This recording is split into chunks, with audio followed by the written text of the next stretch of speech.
قرآن مجید کا 15واں سپارہ۔ اللہ تبارک و تعالیٰ نے آغاز اپنے محبوب کی معراج سے فرمایا۔ سبحان الذی اسریٰ بعبدہ لیلا من المسجد الحرام الی المسجد الاقصی۔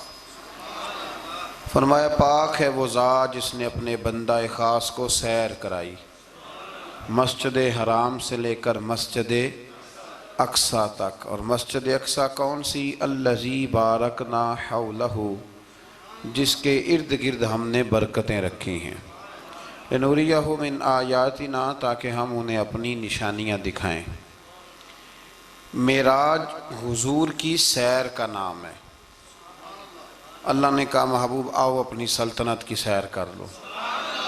معراج حضور کی سیر و سیاحت کا نام ہے، بس سیر کرنے گئے تھے محبوب، اور رات کے تھوڑے سے حصے میں۔ اور مسجد اقصی وہ مسجد جس کے ارد گرد ہم نے برکتیں رکھی۔ مسجد کے اندر برکتیں ہوتی ہیں کہ ارد گرد ہوتی ہیں؟ الذی بارکنا حولہ، جس کے ارد گرد ہم نے برکتیں رکھی ہیں۔ تو مفسرین نے فرمایا کہ مسجد اقصی کے ارد گرد انبیاء کے مزارات تھے، تو فرمایا کہ اس کے ارد گرد ہم نے برکتیں رکھی ہیں۔ جہاں نبی کا وجود ہو وہاں برکت ہوتی ہے، جہاں ولی کا وجود ہو وہاں برکت ہوتی ہے۔ لنوریہ من آیاتنا، تاکہ ہم انہیں اپنی نشانیاں دکھائیں۔ واقعہ معراج ظاہر ہے ایک تفصیلی اور ایک بڑا حیرت انگیز اور محبوب کی عظمت اور شانوں والا واقعہ ہے۔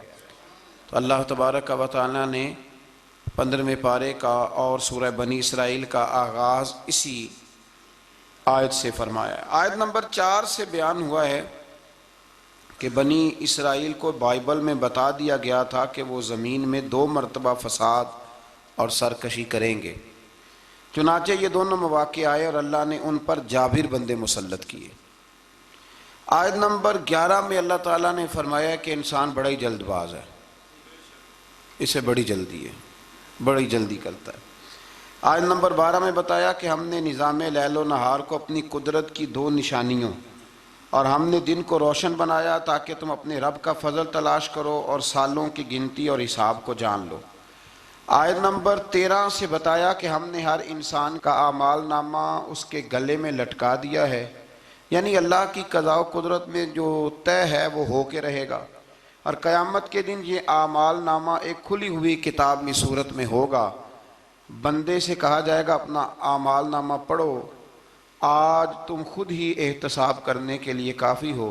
جس نے ہدایت کو اختیار کیا تو اسی کا فائدہ اسی کو پہنچے گا، اور جس نے گمراہی کو اختیار کیا تو اس کا وبال بھی اسی پر آئے گا۔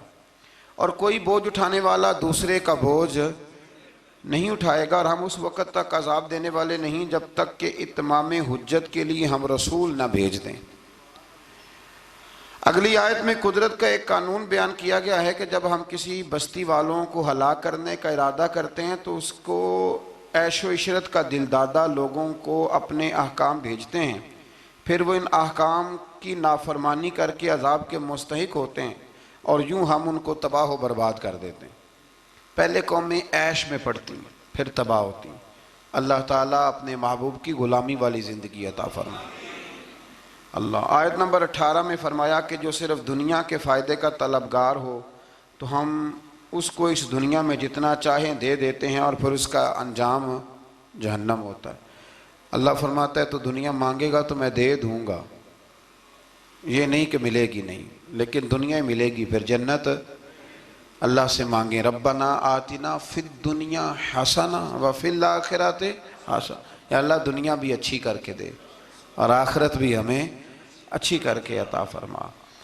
آیت نمبر 21 میں ایک دوسرے پر دنیا میں فضیلت کا ذکر کرتے ہوئے فرمایا کہ آخرت کے بڑے بڑے درجے ہیں اور ان کی فضیلت بھی بہت بڑی ہے۔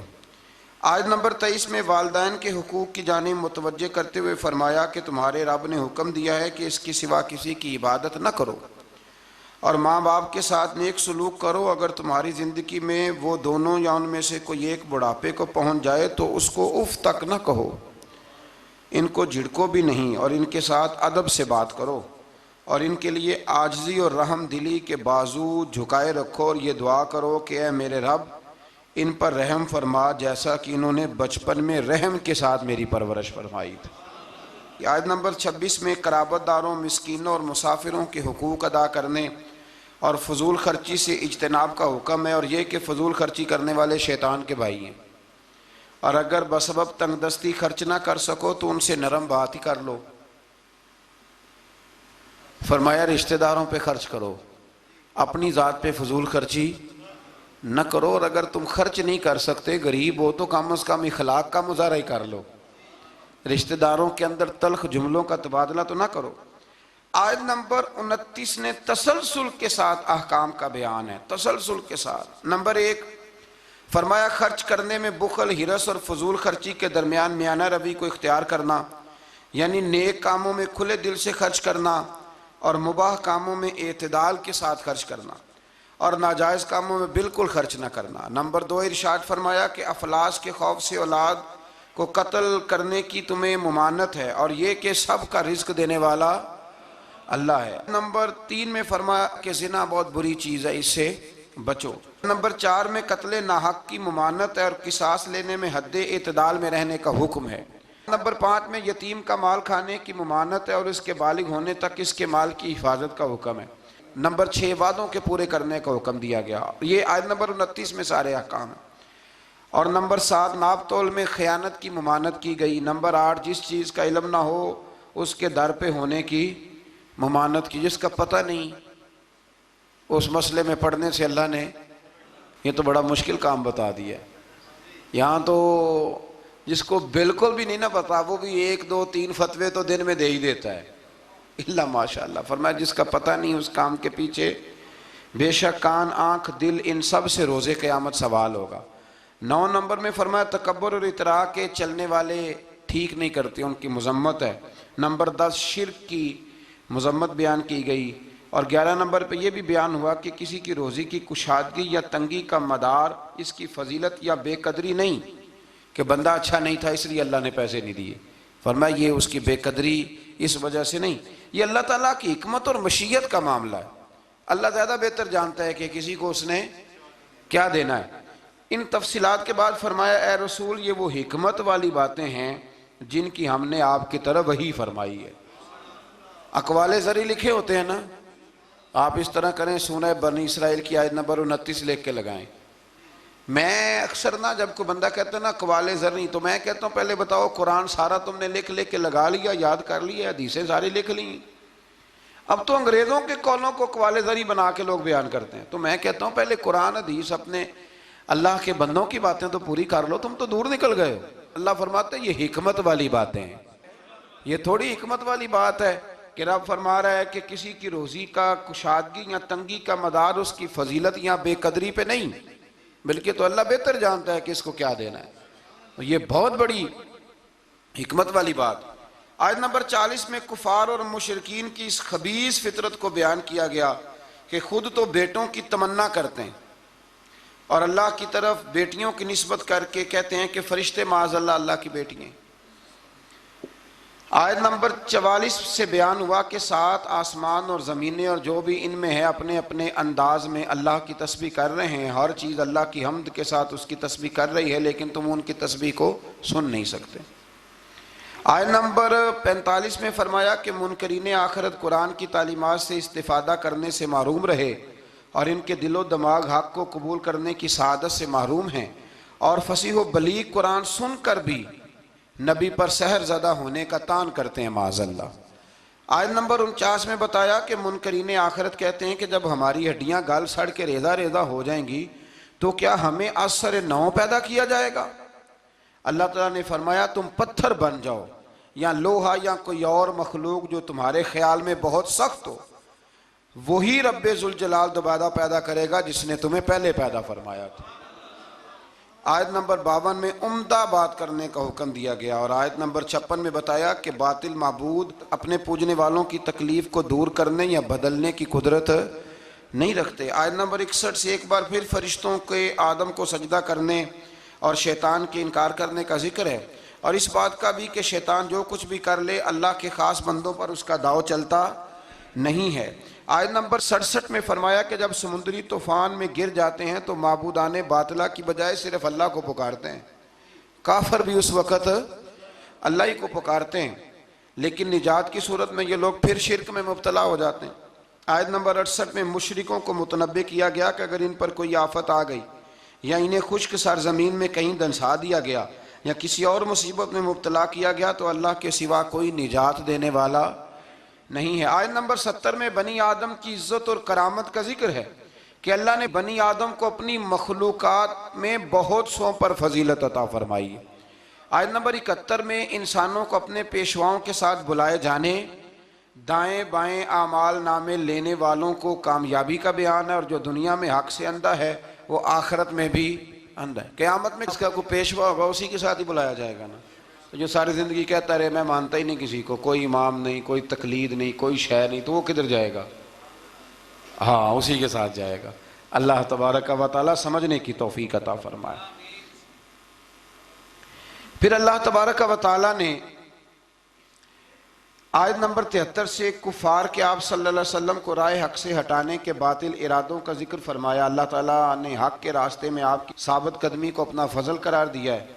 آپ کو جزیرہ عرب سے نکالنے کی کفار کی سازش کا ذکر کرتے ہوئے فرمایا کہ وہ ایسا کرنے میں کامیاب ہو بھی جائیں تو برے انجام سے بچ سکتے نہیں. اشارتاً 5 نمازوں کا حکم فرمایا، فجر کی فضیلت کا بیان کیا، نماز تہجد کی ترغیب، اور رسول اللہ صلی اللہ علیہ وسلم کے لیے مقام محمود جو مقام شفاعت کبریٰ ہے، جہاں کھڑے ہو کے رسول پاک امت کی سفارش فرمائیں، عطا کیے جانے کا بیان ہے. آیت نمبر 81 سے حق کی آمد اور باطل کے نیست و نابود ہونے کا بیان ہے، اور یہ کہ قرآن میں اہل ایمان کے لیے شفا بھی ہے اور رحمت بھی ہے. آیت نمبر 83 میں انسان کی اس فطرت کا ذکر ہے کہ نعمتوں پر ناشکری اور مصیبت پر نا امیدی کا اظہار کرتا ہے، یہ اس کی فطرت ہے. آیت نمبر 85 میں اس امر کا بیان ہے کہ یہود نے رسول اللہ صلی اللہ علیہ وسلم سے روح کے بارے میں سوال کیا تو اللہ تعالیٰ نے فرمایا کہ اے رسول صلی اللہ علیہ وسلم کہہ دیجئے کہ روح میرے رب کے امر سے ہے اور تم کو محض تھوڑا سا علم عطا کیا گیا. اس سے یہ بتانا مقصود ہے کہ جن چیزوں کی حقیقت جاننے پر ہدایت اور نجات موقوف نہیں نا، ان کے در پہ ہونے کی تمہیں ضرورت بھی نہیں ہے. آیت نمبر 88 میں ایک بار پھر قرآن کے مثل لانے کا چیلنج اور کافروں کے عجز کا بیان. آیت نمبر 90 سے مشرکین مکہ کے بعد فاسد مطالبات کا ذکر کرتے ہوئے فرمایا کہ انہوں نے کہا ہم اس وقت تک آپ پر ایمان نہیں لائیں گے حتیٰ کہ آپ ہمارے لیے زمین سے پانی کا کوئی چشمہ جاری کر دیں، یا آپ کھجوروں اور انگوروں کے باغات کے مالک بن جائیں جن کے نیچے نہریں بہہ رہی ہیں، یا آپ ہمیں جس عذاب سے ڈراتے ہیں وہ لے آئیں، یا آسمان کو ٹکڑے ٹکڑے کر کے ہم پہ گرا دیں، یا اللہ اور فرشتوں کو ہمارے سامنے بے حجاب کر دیں، یا آپ کے لیے سونے کا گھر ہو، یا ہم آسمان پر چڑھ جائیں اور پھر آسمان سے ہم پر کتاب نازل کریں جس کو ہم پڑھیں.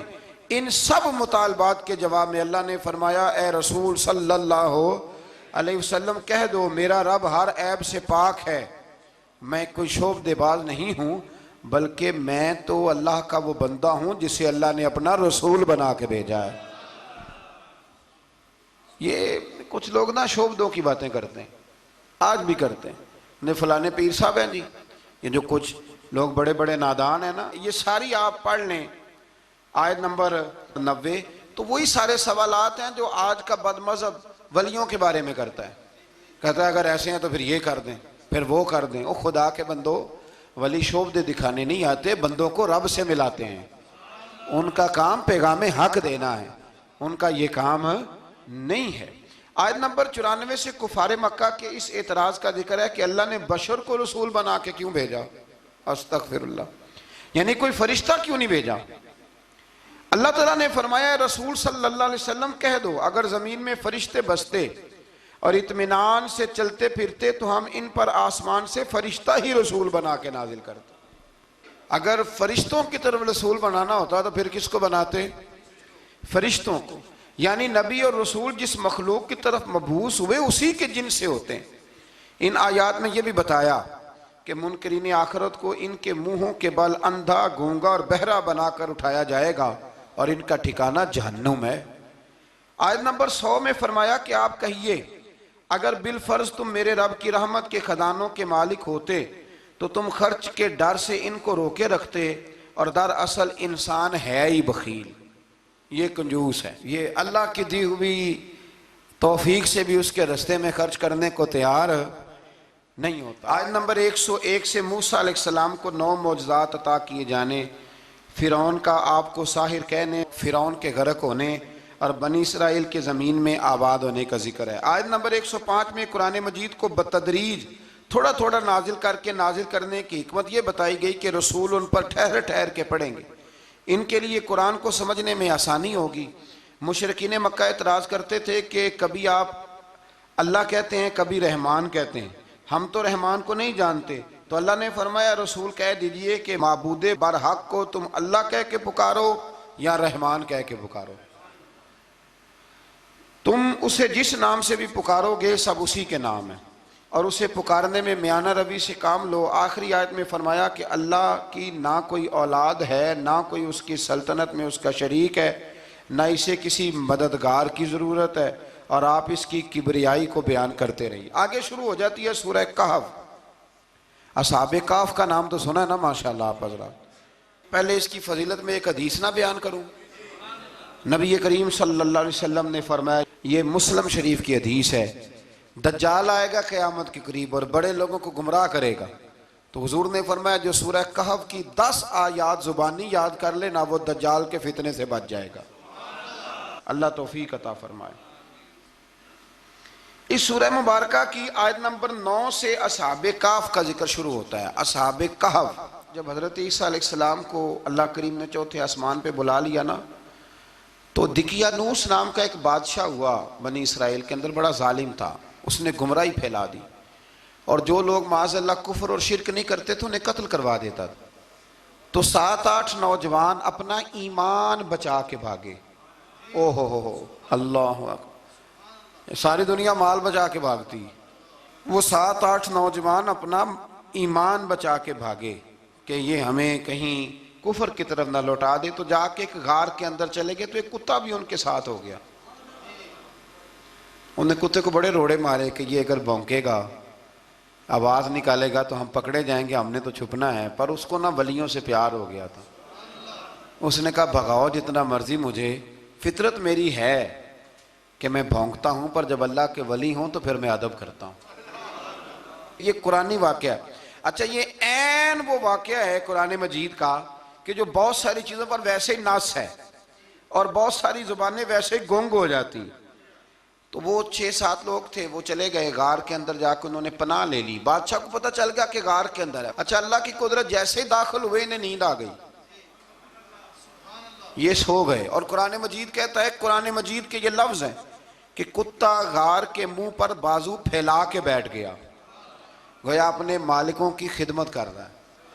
اب میاں صاحب کی ایک بات کر لیں درمیان میں۔ میاں صاحب فرماتے ہیں جنہ تنا وچ عشق نہ رچیا، کتے ہونا تھی چنگے، اور چلو مالک دے کر راکھی کر دے، صابر بھوکے ننگے۔ یہ دیکھو نا کہ اتنا تو ان کے اندر بھی کمال ہے، اپنے نا دونوں بازو پھیلا کے، کتا بھی غار پہ بیٹھ گیا، ان کو نیند آ گئی۔ بادشاہ نے پتہ کرایا کہاں بھاگ کے گئے، تو کہا وہ غار کے اندر ہیں۔ بادشاہ کہنے لگا کہ ان کی سزا یہ ہے کہ ایک دیوار چن دو غار کے منہ میں، غار کوئی بند کر دو۔ جس بندے کی ڈیوٹی لگائی نا غار چننے کی، بندہ بڑا نیک تھا، اس کو دیوار بنانے کا ذمہ دیا، اس نے نا دیوار بھی بنائی اور ایک تختی پہ نا سب کے نام لکھے، اور وہ تختی ایک صندوق میں رکھ کے وہاں بند کر دی، اور اسی طرح کی ایک تختی اس کے نیچے لکھا کہ ایک تختی ان کے ناموں کی نا میں مال خزانہ میں بھی بند کر رہا ہوں۔ اللہ تبارک و تعالیٰ کی قدرت کے بعد مفسرین نے لکھا ہے وہ 100 سال تک سوئے رہے، اور بعض نے لکھا ہے کہ 300 سال تک سوئے رہے۔ 300 سال کے بعد اس طرح ہوا کہ حکومتیں بدل گئیں۔ بیدروس نام کا ایک بادشاہ آ گیا، وہ بڑا نیک دل تھا، اس نے ہر طرف حضرت عیسیٰ علیہ السلام کی شریعت کا پھر سے نعرہ بلند کیا۔ اب نا کچھ لوگ ایسے تھے جو منکر ہو گئے تھے کہ مرنے کے بعد دوبارہ کیسے اٹھیں گے۔ بادشاہ ایک دن حجرے میں گیا، جا کے دعا مانگی، یا اللہ کوئی ایسی بات دکھا جس سے لوگوں کا ایمان پکا ہو جائے۔ اس طرح کے بھی بادشاہ ہوا کرتے تھے۔ تو رب کریم نے کہا میں نے تو پہلے ایک راز چھپا کے رکھا ہوا ہے، کھول دیتے ہیں۔ اس نے دعا مانگی، اور ادھر کیا معاملہ ہوا، ایک چرواہا بکریاں چرانے والا وہاں سے گزرا۔ اس نے سوچا یہ دیوار ہے، اگر اس کا منہ کھول لوں نا کبھی تو میری بکریاں یہاں تھوڑا سا دھوپ کے اندر سستا لیا کریں گی۔ اس چرواہے نے کیا کیا کہ اس نے وہ دیوار گرائی تاکہ میری بکریاں اندر جایا کریں۔ وہ دیوار گرائی تو اس نے اندر 6-7 لوگ سوئے ہوئے دیکھے اور کتا بھی سویا ہوا دیکھا۔ اللہ تبارک و تعالیٰ اپنی قدرت سے، اپنے فضل سے ان کی کروٹیں بھی بدلتا رہا، اپنی قدرت سے۔ ایک طرف انسان پڑا رہے نا تو اعضاء گل جاتے ہیں، ان کی کروٹیں بھی بدلی جاتی، مناسب روشنی بھی دی جاتی، حرارت بھی۔ اس نے دیوار گرائی تو ان کی آنکھ کھل گئی، ایک دوسرے سے کہنے لگے آج تو بڑی گہری نیند سوئے ہیں یار، آج تو لمبی نیند ہی پوری کر لی، چلو بھوک بڑی لگی ہے ایک دوست کو بھیجو۔ یہ سارا واقعہ قرآن مجید میں موجود ہے، میں اپنے لفظوں میں بیان کر رہا ہوں۔ جاؤ ایک دوست کو بھیجو بازار سے نا کھانا لے آئے، پیسے وہی 300 سال پرانی کرنسی۔ وہ جب نان بھائی کی دکان پہ گیا نا سامان لینے، اس کو پیسے دیے تو نان بھائی نے ہاتھ پکڑ لیا، کہنے لگا میاں تو کدھر سے آیا، یہ کون سے پیسے ہیں؟ اس نے کہا پیسے کاہے کہ میں بھی سوچ رہا ہوں کہ حالات بدلے ہیں، سارے حضرت عیسیٰ کا کلمہ پڑھ رہے ہیں، ماحول اور ہے۔ اس نے کہا تیرے ہاتھ کوئی خزانہ لگ گیا ہے، یہ تو ہم نام سنتے تھے کہ یہاں کوئی دقیانوس نام کا بادشاہ رہا ہے، کوئی خزانہ، بتا کہاں سے لیے؟ شور ہوا، حاکم شہر تک خبر پہنچی، بادشاہ تک پہنچی۔ اس نے بتایا کہ بھئی ہم تو دقیانوس کے ڈر سے بھاگے ہیں، کل بھاگے ہیں یا آج سویرے، اتنا زیادہ ہمیں پتہ نہیں، کل یا آج سویرے بس نا، اتنا سا ہمیں یاد ہے کہ ہم گئے تھے۔ بہرحال لوگ جمع ہو گئے، اکٹھے ہو گئے، غار تک پہنچے۔ اب جو غار کے اندر تھے وہ پتہ کہتے ہیں لگتا ہے ہمارا دوست پکڑا گیا ہے، پکڑا گیا ہے۔ تو اب بندے جمع ہو گئے، وہ اندر ڈر رہے تھے، تسبیح کر رہے تھے، اللہ کو یاد کر رہے تھے۔ ادھر یہ پہنچ گیا، جب ان لوگوں نے یہ جیتا جاگتا رب کے فضل کا نمونہ دیکھا، اور بادشاہ نے کہا کہ یہ کیا ہے؟ صندوق کھولا تو اس کے اندر وہ تختی لکھی تھی کہ یہ ان کے نام ہے، یہ دقیانوس سے ڈر کے بھاگے ہوئے ہیں، یہاں یہ سو رہے ہیں، اور اسی کی ایک تختی میں نے فلان جگہ بھی دفن کیا، وہ تختی بھی وہاں سے نکل آئی۔ اب سب لوگوں کی آنکھوں میں آنسو آئے اور سب کہنے لگے لا الہ الا اللہ، لا الہ الا اللہ، لا الہ الا اللہ۔ سب کہنے لگے ان اللہ علی کل شیء قدیر۔ جب ان کی بات پوری ہو گئی، لوگوں کے ایمان پختہ ہو گئے، تو اصحاب کہف کہنے لگے کہ ہمیں اب اجازت ہے، ہم پھر دوبارہ غار میں جاتے ہیں۔ وہ غار میں گئے تو رب نے پھر انہیں موت عطا فرمائی، نیند عطا فرمائی، تحفہ دیا۔ بادشاہ نے پھر اس کے آگے دیوار بنائی اور وہاں بادشاہ نے ایک مسجد تعمیر کرا دی، لوگ زیارت کرنے جاتے۔ یہ اصحاب کہف کا ذکر ہے۔ اب یہاں ہمارے مفسرین نے لکھا ہے کہ وہ جو کتا تھا نا وہ بھی ساتھ ہی تھا۔ اللہ قیامت والے دن اسے انسانی، یا تو انسانی شکل ملے گی، یا جیسے رب کا فضل ہوگا رب کریم اسے بھی جنت عطا فرمائے گا۔ اس نے تبلیغ کی، دین کی، اس نے کیا کیا؟ تبلیغ کی، نمازیں پڑھی، روزے رکھے، حج کیا، 10 ہوتے صحیح اس کیتا کی۔ اسی آکھیے نا خدا کے فضل سے ہم پر ہے سایہ غوث اعظم کا، ہمیں دونوں جہاں میں ہے سہارا غوث اعظم کا۔ لوگ پریشان ہو جاتے ہیں، کہتے ہیں کس طرح کی بات کرتے ہو؟ تو میں نے کہا اصل میں تیرا عقیدہ کچا ہے، وہاں تو کتا چلا جائے ولی کے پاس تو رب اسے جنت دے دیتا ہے، تو جیگتا جاتا مومن جائے تو اللہ کیوں فضل نہیں فرماتا؟ اس سے آگے نا پھر آیت نمبر 32 ہے، اس میں اللہ تبارک و تعالیٰ نے 2 لوگوں کا واقعہ بیان کیا ہے۔ فرمایا ایک شخص کے انگوروں کے باغات تھے اور چاروں طرف سے انہیں کھجوروں کے درختوں نے گھیر رکھا تھا، اور درمیان میں کھیتی بھی تھی، اور بیچ میں دریا بھی بہہ رہا تھا، اور ان باغات نے بہت عمدہ فصل دی۔ ایک دن یہ شخص اپنے ساتھی سے کہنے لگا میرا مال اور افرادی قوت تم سے زیادہ ہے، مجھے یقین ہے کہ یہ باغ کبھی برباد نہیں ہوگا۔ اول تو مجھے قیامت کا یقین ہی نہیں معاذ اللہ، لیکن اگر قیامت آئی تو مجھے وہاں سے بھی بہتر مال ملے گا۔ اس کے دوسرے ساتھی نے کہا تو اپنی اصل کو بھول گیا ہے، اور تو نے اپنے خالق کی ناشکری کی جو کہ وحدہ لا شریک ہے۔ اگر تم نے باغ میں داخل ہوتے وقت ماشاءاللہ لا قوت الا باللہ کہہ دیا ہوتا تو یہ تمہارے حق میں بہتر ہوتا۔ اگرچہ مال اور اولاد میں تم سے کم ہوں، لیکن میرا ایمان یہ ہے کہ اللہ تعالیٰ مجھے اس سے بہتر نعمت عطا کرے گا، اور آسمان سے کوئی آفت آئی اور تمہارا باغ تباہ و برباد ہو جائے گا، یا اگر اس کا پانی زمین میں دھس گیا تو پھر تم اسے تلاش نہ کر پاؤ گے، بالآخر اس شخص کا باغ برباد ہو گیا۔ وہ جو کہتا تھا نا مجھے یقین نہیں قیامت نہیں آئے گی، اس کا باغ ہی، اور وہ کف افسوس ملتے ہوئے کہنے لگا کاش میں نے شرک نہ کیا ہوتا، لیکن پھر اس کا کوئی نہ مددگار تھا اور نہ حمایتی۔ آیت نمبر 45 میں اللہ تعالیٰ نے دنیا کی زندگی کی ناپائیداری کو ایک مثال سے بیان فرمایا کہ آسمان سے بارش نازل ہوئی، گھنا سبزہ نکلا، پھر وہ سوکھ کر چورا چورا ہو گیا، جسے ہوا اڑا کے لے گئی، مال اور بیٹے تو محض جیتی دنیا کا سنگار ہے۔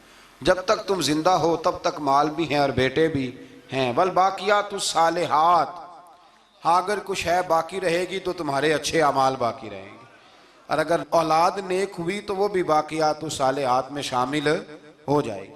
آیت نمبر 47 سے فرمایا کہ قیامت کے دن تمام روئے زمین پر ایک کھلے میدان کی صورت میں ہوگا، سب لوگ صف باندھے رب کے حضور اکیلے حاضر ہوں گے اور اپنے اعمال ناموں کو دیکھ کر خوف زدہ ہوں گے، کہیں گے ہائے افسوس اس اعمال نامے کو کیا ہوا، اس نے نہ کوئی صغیرہ گناہ چھوڑا نہ کبیرہ، مگر سب کو شمار کیا۔ آیت نمبر 50 میں حضرت آدم علیہ السلام کو فرشتوں کے سجدہ، ابلیس کی نافرمانی اور شیطان اور اس کی ذریت کے انسان کے دشمن ہونے کا بیان ہے۔ آگے پھر ذکر شروع ہو جاتا ہے حضرت موسیٰ علیہ السلام اور حضرت خضر علیہ السلام کا۔ یہ لفظ خضر بھی ہے اور خضر بھی ہے، یہ دو تین طریقوں سے پڑھا جاتا ہے۔ حضرت خضر کے بارے میں مختلف روایات ہیں کہ یہ ولی ہیں کہ نبی ہیں، لیکن مضبوط رائے اکثر بزرگوں کی یہی ہے کہ یہ بھی اللہ کے نبی ہیں، اور بعض نے لکھا ہے یہ ہمیشہ سے زندہ ہیں۔ یہ دو اللہ کے نبی حضرت الیاس علیہ السلام اور حضرت خضر علیہ السلام، یہ دونوں ہر سال حج میں بھی جاتے ہیں، ہر سال حج میں بھی جاتے ہیں، کیونکہ ایک روایت ملتی ہے کہ محبوب کریم علیہ السلام حج پہ گئے تو فرمایا میں الیاس اور خضر کو پہاڑوں سے اترتے ہوئے دیکھ رہا ہوں۔ تو جن کو اللہ نے کھلی آنکھیں دی ہوتی ہیں پھر انہیں زیارت بھی ہوتی ہے، انہیں یہ نظر بھی آتے ہیں۔ حضرت خضر علیہ السلام کو اللہ نے علم لدنی عطا فرمایا۔ یہ علم لدنی اللہ جس کو اپنے پاس سے عطا کر دے اس کو علم لدنی کہتے ہیں۔ حضرت موسیٰ علیہ السلام ایک دن تقریر کرتے ہوئے کسی نے پوچھا کہ آپ سب سے بڑے عالم ہیں، فرمایا الحمدللہ۔ تو اللہ کریم نے فرمایا نہیں ہے موسیٰ کلیم آپ سے بڑے بڑے بھی ہیں، بڑے بڑے لوگ ہیں۔ ہمارے ہاں مسئلہ ہے پا نہ پڑی، اور لوگ مناظرہ کرنے آتے ہیں، کئی دفعہ لوگ نا مسئلہ بتاتے ہیں تو میں کہتا ہوں جناب آپ نے بتا دیا کہ اب آپ نے حکم کرنا ہے، اب آپ نے حکم کرنا ہے۔ کبھی کبھی کچھ لوگ ایسی باتیں کرتے ہیں وہ جی آپ ایک بندے کا نام لیتے ہیں ذکر کرتے ہیں، تو میں نے کہا چلو ہم نے بھی کہیں کچھ پڑھا ہی ہوگا نا تبھی تو ذکر کرتے ہیں، لیکن جو آتے ہیں نا لوگ وہ مشورہ تمہارے دور میں ہے ہی نہیں، جس نے جو لائن پڑھ لی ہے وہ اس پہ پکا ہو گیا، سارا نہیں نہ پڑھا، سارا پڑھے پھر بات سمجھ میں آتی ہے۔ حضرت موسیٰ کلیم اللہ کے نبی ہیں، اور کیا بات ہے ان کی، اور یہ بھی اللہ کا فضل ہوا حضرت موسیٰ نے یہ بات کی تبھی تو ہمیں اتنی شاندار حکمتوں کے پھول ملے، یہ بھی حضرت موسیٰ کا ہی کمال ہے۔ تو حضرت موسیٰ نے کہا کہ اے اللہ وہ جو مجھ سے بڑا ہے عالم ہے وہ کہاں ملے گا جس سے میں حکمت کی بات سیکھوں، تو فرمایا جہاں مجمع البحرین ہے نا دو دریا ملتے ہیں وہاں وہ ملے گا۔ حضرت موسیٰ کلیم سے اللہ نے فرمایا کہ جاؤ جہاں دو دریا ملیں گے نا وہاں تمہیں وہ شخص ملے گا۔ تو یا اللہ میں کس طرح، فرمایا زادرہ ساتھ لے جاؤ کھانے پینے کا سامان۔ حضرت موسیٰ کلیم لے گئے، مچھلی بھی لے گئے، فرمایا یہ مچھلی جہاں تمہارے برتن سے نکل کے دریا میں داخل ہو وہاں دریا میں شگاف پڑ جائے گا، وہاں وہ تمہیں شخص ملے گا۔ حضرت موسیٰ نے اپنے خادم حضرت یوشع بن نون علیہ السلام کو بھی ساتھ لیا، یہ بعد میں حضرت موسیٰ علیہ السلام کے جانشین ہوئے۔ یہ دونوں سفر پہ نکل گئے، ایک جگہ پہ پہنچے جہاں پہاڑ تھا ساتھ دریا بھی تھا، اس کے نیچے آرام کرنے لگے۔ حضرت موسیٰ کلیم سو گئے تو یوشع بن نون علیہ السلام موجود تھے، مچھلی جھٹ سے نکلی دریا میں داخل ہو گئی، وہاں راستہ بھی بن گیا۔ اب اٹھے حضرت موسیٰ کلیم، جب اٹھے تو فرمایا چلو چلیں، تھوڑا آگے جا کے فرمایا بھوک لگ رہی ہے کھانا تو نکالو۔ انہیں یاد آیا، کہنے لگے حضور مچھلی تو دریا میں چلی گئی تھی۔ فرمایا تو نے بتایا نہیں، وہی تو ہماری منزل تھی جہاں مچھلی دریا میں گئی۔ پھر وہاں سے واپس آئے قدموں کے نشانوں پہ، وہاں پہنچے جہاں مچھلی گئی تھی، تو وہاں ایک شخص لیٹا ہوا تھا، چادر لے کے آپ نے سلام لی تو انہوں نے کہا وعلیکم السلام یا موسیٰ کلیم اللہ. تو آپ نے فرمایا آپ کون ہیں؟ فرمایا میں وہی ہوں جس کو آپ تلاش کر رہے ہیں. تو فرمایا آپ نے مجھے کیسے پہچانا؟ فرمایا جس رب نے تمہیں بھیجا ہے نا اس نے ہی مجھے بتایا ہے کہ موسیٰ آ رہے ہیں، موسیٰ آ رہے ہیں. اب حضرت خضر نے جو کچھ فرمایا وہ بڑا شاندار ہے. فرمایا موسیٰ کچھ باتیں ایسی ہیں جن کا آپ کو علم ہے اور مجھے نہیں، اور کچھ ایسی ہیں جن کا مجھے علم ہے اور آپ. اللہ اکبر. یہ کبھی ہماری سمجھ میں بات آ جائے، یہ کبھی سمجھ میں آ جائے. کچھ باتیں ایسی ہیں جس کا مجھے علم ہے، اور یہ بڑے بڑے سیانے بندے نہیں مانتے. بڑے بڑے میں عالم ہوں جی، تو آپ عالم ہیں میاں ایک شعبے کے، لیکن بہت سارے دنیا میں شعبے ہیں نا. دین کے عالم کا درجہ سب سے بڑا ہے، لیکن قانونی مشاورت کرنی ہے تو آپ وکیل سے کریں گے. گاڑی کے بارے میں پوچھنا ہے تو کسی مکینک سے پوچھیں، لیکن آپ بن کے نہ بیٹھ جائیں. فرمایا جس کا آپ کو علم ہے مجھے نہیں، اور جس کا مجھے علم ہے ان میں سے آپ کو نہیں. تو کہا میں پھر آپ کے ساتھ رہنا چاہتا ہوں اور میں وہ سیکھنا چاہتا ہوں جو آپ بتا رہے ہیں. تو حضرت خضر فرمانے لگے صبر کر لیں گے میرے ساتھ؟ یہ سب سے مشکل کام ہے، یہ سب سے، یعنی ہر بات کی تو یہاں لوگوں کو وضاحت چاہیے. کھانسے بھی تو آپ کو بتانا پڑے گا کھانسے کیوں، ہنسے بھی تو آپ کو بتانا پڑے گا ہنسے کیوں. بے بزرگ ہیں، بزرگوں کی باتوں میں حکمتیں ہوتی ہیں، لیکن ہم حکمت کی طرف جانے کو تیار نہیں ہوتے. ہمیں تو فوری طور پہ جواب چاہیے، حل چاہیے. حضرت موسیٰ علیہ السلام جناب خضر کے ساتھ چلے. فرمایا صبر کروں گا، میں چلتا ہوں آپ کے ساتھ.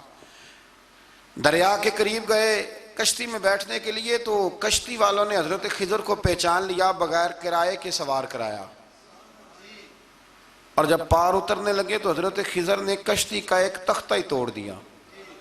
حضرت موسیٰ کہنے لگے یہ آپ نے کیا کیا؟ انہوں نے نیکی کی، آپ نے تختہ توڑ دیا. فرمایا آپ کو کہا تھا نا آپ نے صبر نہیں کرنا، آپ کو کہا تھا نا. فرمایا چلو میں صبر کروں گا. تھوڑا آگے گئے تو ایک نوجوان لڑکا، ابھی چھوٹی عمر ہے، وہ ملا. حضرت سیدنا خضر علیہ السلام نے اسے قتل ہی کر دیا. فرمانے لگے آپ نے قتل ہی کر دیا؟ ایک قرآن مجید ہے بھائی. میں کبھی کبھی سوچتا ہوں یہ ہم کسی درویش کی بات سناتے تو بندے اڑ جاتے. فتوے نکلتے کہ نہ نکلتے؟ میرا خیال ہے ہر مسجد سے نکلتے. اور فتوے ایک ایک جتنے مسجد میں نمازی ہوتے سب کے ہاتھوں میں فتوے ہوتے. قتل کر دیا، قتل ہی ہو گیا بندہ. تو حضرت سیدنا موسیٰ علیہ السلام فرمانے لگے آپ نے قتل ہی کر دیا. فرمایا میں نے کہا تھا نا آپ نے صبر نہیں کرنا. آپ فرمانے لگے چلو اگر اب میں بولا نا تو بے شک آپ مجھے علیحدہ کر دیجئے گا. حضرت موسیٰ کلیم اب بولا تو علیحدہ کر دیا. ایک بستی میں داخل ہوئے، بستی کے لوگوں سے پانی مانگا تو انہوں نے پانی بھی نہ دیا، آرام کرنے کو جگہ بھی نہ دی. پر وہاں ایک دیوار گر رہی تھی، حضرت خضر علیہ السلام نے سیدھی کرنی شروع کر دی. ساری دیوار بنائی. تو حضرت موسیٰ کہنے لگے کن لوگوں کی خدمت کر رہے ہو جنہوں نے پانی بھی نہیں دیا، انہوں نے پانی تک نہیں پوچھا. فرمانے لگے بس بھئی آپ نے وعدہ کیا تھا کہ اب بولیں گے تو بے شک علیحدہ کر دینا. آپ بولیں اب آپ کا اور میرا ساتھ زیادہ نہیں چل سکتا. آپ بولیں. جو بول پڑے نا، غلامی کرے تو رستے لمبے چلتے ہیں، اور جو بولے نا جس کو وضاحتیں چاہیے ہو وہ غلام نہیں ہوتا، اس کے ساتھ پھر باتیں لمبی. ہاں تو آنکھ بند کر کے چل. ہاں آزم یاتے لائیے ہی نہ تجھے لائیے تھے، پھر آنکھ بند کر کے پیچھے چل کے بات ختم ہو گئی. حضرت خضر علیہ السلام نے جب کہا نا کہ اب آپ کا وعدہ ختم ہو گیا، فرمایا اب میں آپ کو جانے سے پہلے حکمت بتاتا ہوں. یہ وہ علم ہے جو اللہ نے مجھے اپنے پاس سے عطا فرمایا ہے، یہ وہ ہے جو علم لدنی ہے. کہا جناب کیا مطلب؟ فرمایا وہ جو میں نے تختہ توڑا تھا نا تو یہ مسکین بچے ہیں جن کی کشتی تھی، تو دریا کے اس پار بادشاہ کھڑا تھا، وہ جو صحیح صحیح کشتیاں ہوتی تھی قبضے کر لیتا تھا، اور جو تھوڑی سی ٹوٹی پھوٹی ہوتی تھی نا وہ چھوڑ دیا کرتا تھا. تو میں نے تھوڑی سی کشتی ان کی اس لیے توڑ دی ہے تاکہ دیکھے گا تو چھوڑ دے گا، اس لیے میں نے بھلا کیا ہے. اور فرمایا وہ جو بچہ میں نے قتل کیا نا وہ شروع سے ہی کفر کا دل دادا تھا، اس کے ماں باپ نیک تھے. اگر بڑا ہوتا جوان ہوتا تو ہو سکتا ہے ماں باپ کو بھی کفر میں مبتلا کر دیتا. اب اس کے بدلے اللہ انہیں صالح بیٹا عطا فرمائے گا. تو یہ بھی میں نے اللہ کے دیے ہوئے علم سے کیا. اور فرمایا یہ جو دیوار میں نے نبی ہو کے یا ولی ہو کے مزدوری کر کے دیوار بنائی ہے نا، اللہ اکبر، فرمایا یہ دیوار عام لوگوں کی نہیں، یہ یتیم بچوں کا خزانہ ہے دیوار کے نیچے، یہ گر جاتی تو خزانہ ظاہر ہو جاتا، اور بچائی اس لیے ہے کہ وَكَانَ أَبُوهُمَا صَالِحًا، ان بچوں کا باپ نیک آدمی تھا، ان کا باپ۔ قاضی ثناء اللہ صاحب پانی پتی فرماتے ہیں ڈائریکٹ باپ نہیں تھا، 7ویں نسل میں جا کے باپ بنتا تھا۔ سن لیں یہ بھی بات، ایک بندہ نیک ہو تو اس کی 7 نسلوں تک رب خزانوں کی بھی حفاظت فرماتا ہے۔ اب آپ اندازہ فرمائیں کہ بات کتنی دور تک جاتی ہے۔ بزرگوں کی باتوں میں نا حکمتیں ہوتی ہیں، دانائیاں ہوتی ہیں۔ یہ طریقت کے جو لوگ ہوتے ہیں انہیں سبق یہ دیا جاتا ہے کہ آمنا وصدقنا، ماننا ہے اور تصدیق کرنی۔ ہمارا معاملہ یہ ہے کہ یہاں وضاحت دینی پڑتی، وہ جی وہاں کیا ہوا تھا، وہ جو گاڑی آپ کے پاس ہے تو وہ کہاں سے آئی، تو وہ جو کل آپ نیا جوڑا پہن کے آئے تھے تو وہ کدھر سے آیا۔ تو جو لوگ وضاحتیں مانگتے ہیں وہ اپنے نہیں ہوتے، ان کا غلامی کا رشتہ نہیں ہوتا۔ حبیب اور ہوتا ہے، شریک اور ہوتا ہے۔ شریک وضاحتیں مانگتے ہیں، حبیب محبت کرتے ہیں۔ ہمارا آج سب سے بڑا المیہ یہ ہے، سب سے بڑا، کہ ہم کسی حکمت کے تحت کوئی بندہ اگر کوئی کام کر رہا ہے تو مجبوری ہے کہ ہمیں وہ حکمت بتائی جائے، ایسا نہ کریں۔ یہ طریقہ حضرت غوث اعظم رضی اللہ تعالیٰ عنہ، حضور غوث پاک رضی اللہ تعالیٰ عنہ کو ایک شخص ملنے آ گیا۔ ملا علی قاری نے لکھا ہے، آپ کے ایک مرید نے کہا چل میرے پیر سے ملنے، کہنے لگا میں نہیں جاتا ملنے کسی پیر شیر سے، کہا نہیں آؤ تو صحیح۔ وہ آیا نہ تو اس نے دیکھا کہ 50 گھوڑے عربی نسل کے کھڑے ہیں غوث پاک کے دروازے، موٹے تازے چوڑے عربی نسل کے گھوڑے۔ اس کے ذہن میں خیال آیا، کہنے لگا یار سواری کے لیے اگر رکھے ہیں تو ایک بھی کافی تھا، 50 کی کیا ضرورت تھی۔ اللہ اکبر۔ اب واقعی 50 کھڑے تھے، مرید کے پاس جواب ہی کوئی نہیں تھا، کہنے لگا یار پتہ مجھے بھی کوئی نہیں، لیکن حضرت صاحب نے رکھے ہیں تو حکمت ضرور کوئی ہوگی، حکمت ضرور کوئی، اس کی کوئی حکمت ہوگی۔ اللہ اکبر۔ وہ چلے گئے واپس۔ وہ روز تنقید کرتا، کیسا تیرا پیر ہے 50 گھوڑے رکھے ہوئے، کیسے تیرا پیر ہے 50 گھوڑے رکھے ہوئے۔ کچھ دن گزرے تو ملا علی قاری کہتے ہیں وہ اعتراض کرنے والے کے پیٹ میں کوئی تکلیف ہوئی، بغداد کے سب سے بڑے طبیب کے پاس گیا۔ اس نے کہا تیرا تو جگر تباہ ہو گیا ہے، عربی نسل کا ایک گھوڑا چاہیے، اس کو ذبح کریں گے، اس کا جگر نکالیں گے، اس کی دوائی بنا کے تجھے کھلائیں گے، اور 50 گھوڑے ہوں گے تو بچے گا۔ اب پریشان ہو گیا، کہنے لگا گھوڑے ہیں تو صحیح، پر جو میں حال کر رہا ہوں گا گھوڑے تو نہیں ملیں گے، میرا تو جوتوں والا کام ہے، وہ شاید مل جائیں۔ لیکن جب انسان مرنے لگتا ہے تو پھر اس کو ڈوبتے کو تنکے کا سہارا۔ اپنے دوست کے پاس گیا، کہنے لگا چل تیرے پیر کے پاس چلیں۔ اس نے کہا تجھے نہیں لے کے جانا، تو تنقید کرتا ہے۔ کہتا ہے ایک دفعہ چاہیے کیا؟ کہا گھوڑے۔ کہنے لگا تیرے لیے رکھے ہیں کوئی، جا دوڑ جا، میرے حضرت صاحب کی ضرورت کیا ہے۔ لیکن جب غوث اعظم کی خانقاہ میں داخل ہوئے نا تو حضور غوث اعظم اٹھ کے ملے۔ اللہ والے دلوں میں باتیں نہیں رکھتے، ماتھا چوما اور فرمانے لگے میاں تو ایک دن نا میری گلی سے گزر رہا تھا تو میری تیرے اوپر نظر پڑی، تو مجھے نظر آیا تو بیمار ہوگا، اور تیرا علاج عربی نسل کے 50 گھوڑوں کی وجہ سے ہوگا، تو میں نے تیرے لیے لا کے کھڑے کیے ہوئے ہیں، تیرے لیے ہی کھڑے کیے ہیں۔ اب تو نا گھر بھی لے جانے کی ضرورت نہیں، چارہ بھی میرے مرید ہی ڈال دیا کریں گے۔ تو اس طرح کرنا، روز آنا ایک گھوڑا لے جانا، پھر اگلے دن آنا تو دوسرا۔ وہ خدا کے بندے تیرے لیے رکھے تھے، تو تنقید کر رہا ہے۔ اللہ کے بندے پردہ پوش ہوتے ہیں۔ ہاں شرط یہ ہے کہ وہ بندہ صالح ہو، دیندار ہو، وہ والا پیر نہ ہو جو نماز بھی نہ پڑھے اور گھوڑے 15 رکھے ہوئے ہوں اس نے، وہ والا معاملہ نہ ہو۔ تو میرے عزیز یہ یاد رکھیں کہ اللہ تبارک و تعالیٰ کا بندہ جب آپ کا روحانی علاج کرتا ہے نا، روحانی علاج سے مطلب جادو ٹونے کا علاج نہیں، روحانی علاج وہ ہوتا ہے کہ میرے گناہوں کا علاج ہو جائے، حسد بغض کینہ عداوت یہ نکل جائے۔ تو وہ کچھ ایسے نسخے بتاتا ہے جو سمجھ میں مرید کی نہیں آتے، لیکن وہ ضروری ہوتے ہیں۔ انہی نسخوں کو استعمال کرنے سے انسان کا فائدہ ہوتا ہے۔ جی کرنے والے لوگ ہمیشہ کامیاب رہتے ہیں، وہ ماں باپ کے آگے کریں، استاد کے آگے کریں، شیخ کے آگے کریں۔ اور جن کو وضاحتوں کی ضرورت ہوتی ہے، ہاں ایک شرعی بات ضرور ہے، وہ ضرور سن لیں۔ اگر آپ کو کہیں کچھ شرعی قباحت نظر آئے جو قرآن و سنت سے ٹکراتی ہو تو وہ آپ پر فرض ہے آپ اپنے مرشد سے پوچھیں۔ کتنی بڑی بات کر رہا ہوں، یعنی جو چیز قرآن و سنت سے ٹکرا رہی ہو اس کی وضاحت طلب کرنا ضروری ہوتا ہے، اور جو دین سے نہ ٹکرائے اس پر آپ وضاحتیں پوچھتے ہیں تو پھر اس کا مطلب ہے کہ آپ علاج کرانے میں سنجیدہ نہیں ہیں۔ اللہ تعالیٰ قرآن مجید کو سمجھنے کی توفیق